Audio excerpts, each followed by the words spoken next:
আমরা যারা আমাদের পার্শ্ববর্তী বন্ধু দেশ হিসাবে জানি ভারত, তারা কি করলো?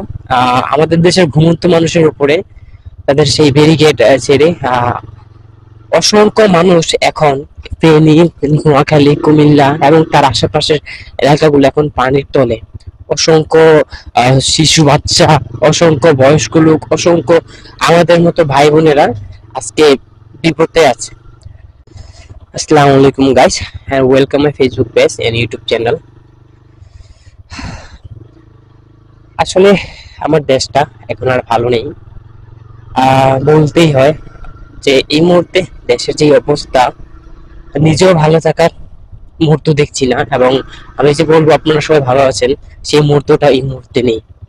কেননা এই মুহূর্তে আমার দেশটার যে অবস্থা, একদিকে কিছুদিন আগে তৎকালীন সরকার পদত্যাগ করে দেশটাকে একটা বিপর্যয়ের মুখে ফেলে চলে গেল। আহ এই মুহূর্তে বলা যায় একটা দেশ যুদ্ধের পরে একটা দেশ যতটা ধ্বংস বিস্তূপের স্তূপের তলে থাকে, এই মুহূর্তে আমাদের দেশটা ঠিক তেমন একটা স্তূপের তলে আছে। পাশাপাশি দেখেন, আমরা যারা আমাদের পার্শ্ববর্তী বন্ধু দেশ হিসাবে জানি ভারত, তারা কি করলো? আমাদের দেশের ঘুমন্ত মানুষের উপরে তাদের সেই ব্যারিকেড ছেড়ে অসংখ্য মানুষ এখন ফেনী, নোয়াখালী, কুমিল্লা এবং তার আশেপাশের এলাকাগুলো এখন পানির তলে। অসংখ্য শিশু বাচ্চা, অসংখ্য বয়স্ক লোক, অসংখ্য আমাদের মতো ভাই বোনেরা আজকে বিপদে আছে। আসলে দেখেন একটা বিষয়, আমরা যেখানে বসবাস করি বাংলাদেশটা, আমরা এই বারবার যুদ্ধ করি স্বাধীনতার জন্য। সে 1971 সালে একবার করেছিলাম স্বাধীনতার জন্য পাকিস্তানের সাথে। কিছুদিন আগে হলো নিজ দেশেরই সরকার, তত্ত্বাবধায়ক সরকার, স্বৈরাচার সরকারের সাথে। এখন আমাদের দেশে আবার কি শুরু হয়ে গেছে? এখন শুরু হয়ে গেছে যেন ওটা অন্যরকম একটা উত্তেজনা নিয়ে, তা হচ্ছে ভারত থেকে মুক্তি। কেননা আমাদের তৎকালীন সরকারের কিন্তু দীর্ঘদিন যাবৎ ভারতের সাথে একটা সুসম্পর্ক ছিল, একটা বন্ধুবাপন সম্পর্ক ছিল। আর যার জন্য কিন্তু আমাদের দেশ থেকে অনেক সুবিধা যা আমরা পেতাম না, তারা নিয়ে যেত দেশ থেকে। আমাদের তৎকালীন সরকার তাদের বন্ধুর হাতে সুন্দরভাবে অর্পণ করত। কিন্তু কথা হচ্ছে, এই যে দেখেন এই পরিস্থিতিতে আমাদের দেশের মানুষ এখন বিপদে। কিন্তু সাধুবাদ জানাতে আমাদের দেশের ওই মানুষদের, যারা এই বিপদের দিনে আহ, তাদের এই অসংখ্য বিপদগ্রস্ত ভাই বোনদের সাহায্য করার জন্য অলরেডি নেমে পড়েছে।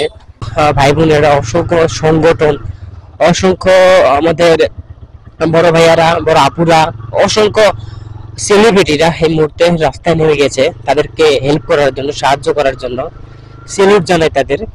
এবং আমি আমার জায়গা থেকে বলতে পারি, আমার ব্যক্তিগতভাবে যদি বলি, আমিও চাই এই সাহায্যের হাত বাড়িয়ে দিতে, কিন্তু কথা হচ্ছে ওইভাবে আর্থিকভাবে এতটা সম্বল নয়। কিন্তু চাই যে আমি আমার এলাকার যদি কেউ ভাই ভাদার বা আমার এলাকার কোনো সংগঠন যদি বন্যার্তদের পাশে দাঁড়াতে চান, তাদের উদ্দেশ্যে বলছি, অবশ্যই আমরা সাহায্য করব। আমি আমার জায়গা থেকে যতটা সম্ভব আমি সাহায্য করব, এবং আমি আমার 2, 4, 5, 10টা ফ্রেন্ডকে, আমি আশেপাশের মানুষকেও এটার জন্য তাগিদ দিব আপনার সাহায্য করার।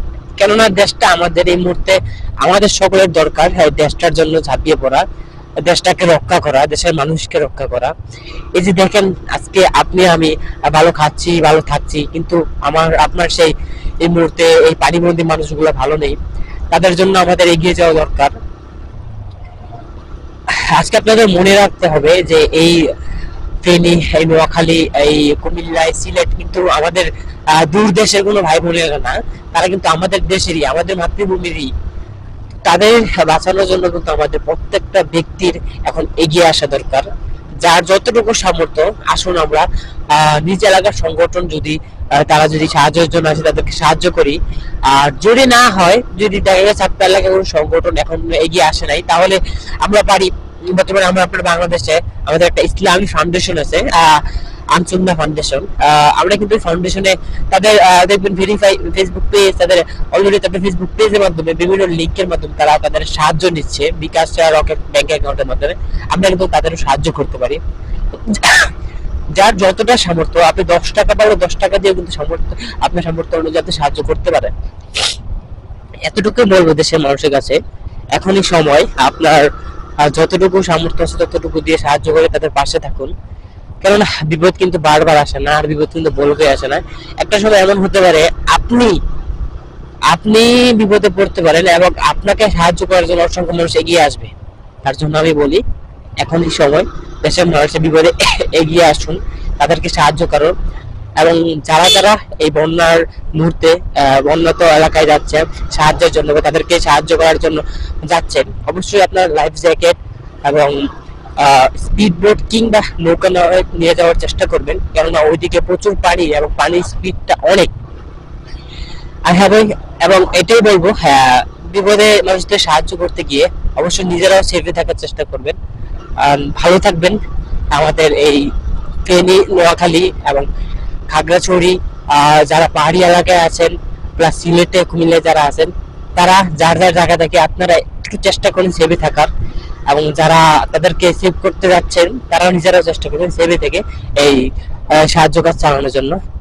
তো ভালো থাকবেন সবাই, এবং আশা করি আগামীতে আমাদের বাংলাদেশ অবশ্যই ভালো একটা জায়গায় আবার ফিরে আসবে। এই বলে বিদায় নিচ্ছি। আসসালামু আলাইকুম।